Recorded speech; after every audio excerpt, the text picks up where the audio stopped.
Pati po ako, idol ko po si Kap.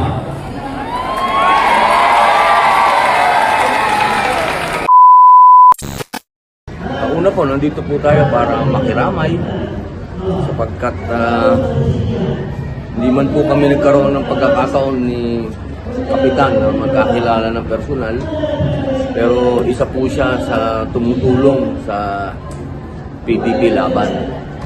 At ang kanya pong mga paniniwala at paninindigan ay alam naman po natin na nakapundasyon kay dating Pangulo Rodrigo Roa Duterte.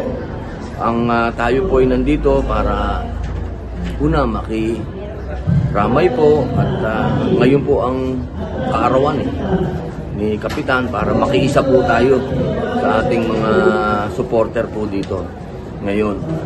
Tayo po naman bilang mambabatas, siyempre po babantayan po natin kung ano po yung investigasyon na ginagawa ng NBI.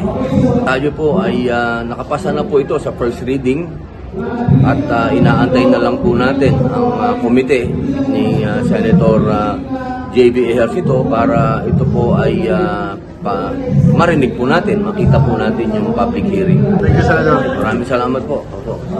Pasensya ka na, wala natin yan. Oo. Thank you, Senator. Thank you. Salamat mga tol. Salamat.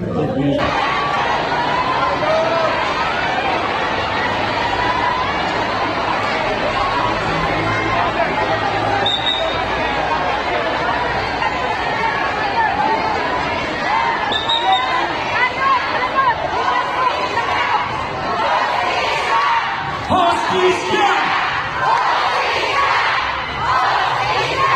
Justicia!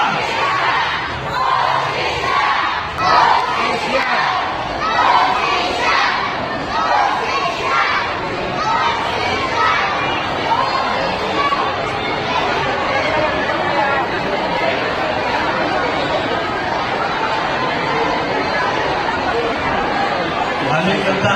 Justicia!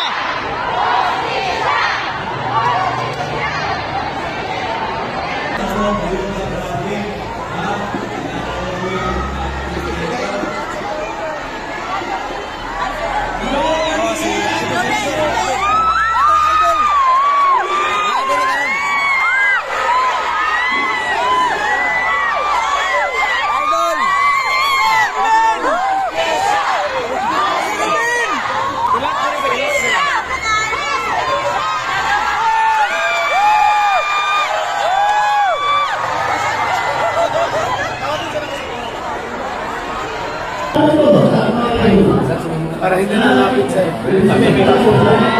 Ay, mic daw, mic.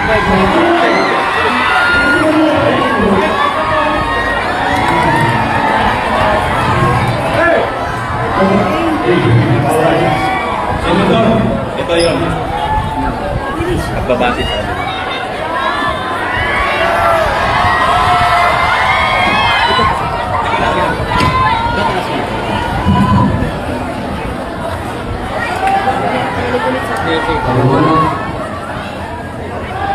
Malungkot po ang ating pagkikita, pero kaarawan po ngayon ng Kapitan. Kaya ako po nandito para makiisa po sa inyo. Alam kong nagdadalang hati po kayo. Lahat po tayo nagdadalang hati. Ako po ay kasama niyo na yun.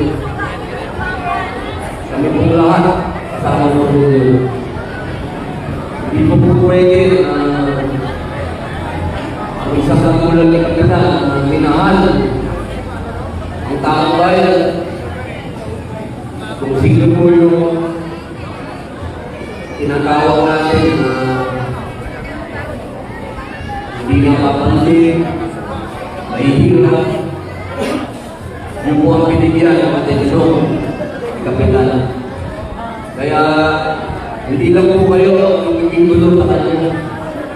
Pati po ako, idol ko po si Kap.